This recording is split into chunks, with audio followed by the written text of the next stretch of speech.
You have been many years in mobility, shared mobility.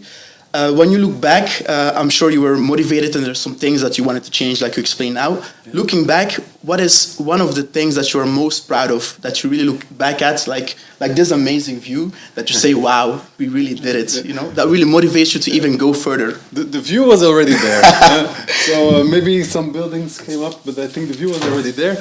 But what I'm really proud of, like you said in the intro, it's the anniversary date of Good Move, the new circulation plan, and that's something I'm really proud of. Because it's you also said in the intro, mobility is something really emotional. It's something.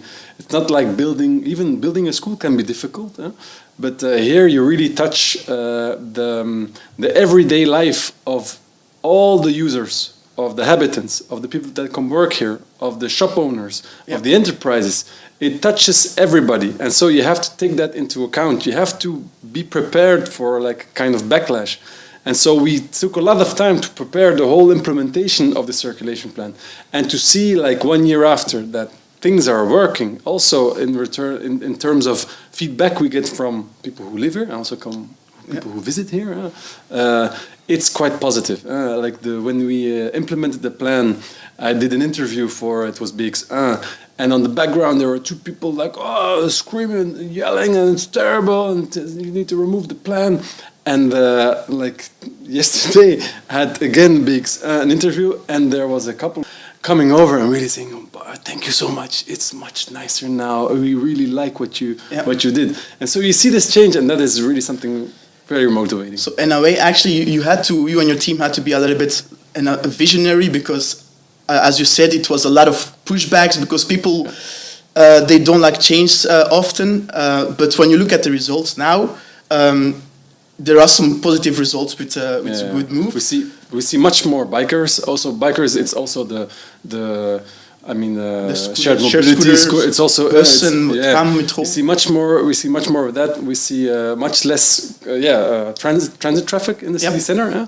So these are very positive. We are waiting for more specific results on air quality and sound. But what we already feel, and also the feedback we get, is like the police is getting much less complaints about sounds, because in the Quartier des Quais is very close. We have a lot of streets with cobblestones, and so if you have 1,000 cars less riding on these cobblestones, 1,000 cars less. That is 1,000 cars who are not riding on the cobblestones. It's much less noise, and for people who live even work here, it's much nicer. People who have like a shop tend to think, okay, we will have less people coming to a shop.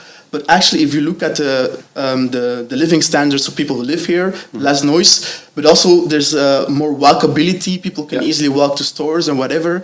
So it actually improves overall the living standards of the neighborhoods. Yeah, exactly. I totally agree. And here, what we also always said is mobility is not an objective as such. It's a means. Exactly. And so you make people move to go someplace. That's quite logic in that sense. But here it's also like the mobility, we use it as a leverage, and then we come up with these renovation plans. You saw coming here, we are renovating the whole, a lot of streets are being renovated. And to make it more practical for, exactly like you said, for pedestrians, for people who bike, also buses get more access or specific access without the cars then, and so to make them ride faster. That's something we discovered as well. Like they say it's like a boutade that's used by my colleague in Ghent. The best bike plan is a car plan, and so and that's what we see in the numbers here now in Brussels. 36% more bikers, because there are less cars in the city. But what we also see is that all the bus lines and tram lines in the city center, in the Pentagon, are going faster. So that means that we can actually less traffic. We can increase the offer of our public transport because they can move faster in traffic. And that is a very big advantage. It's like the plan is not just for bikers; it's for all other alternative users, and also like people who need to drive with the car, now we do not see. We see much less traffic jams Yeah. in Brussels, and so that means that even if you ride a car, okay, maybe you have to do a small detour, but the fact that there are less cars makes it more fluid Yep. for people like who have to drop things off, Yeah. or people who just live here or work here.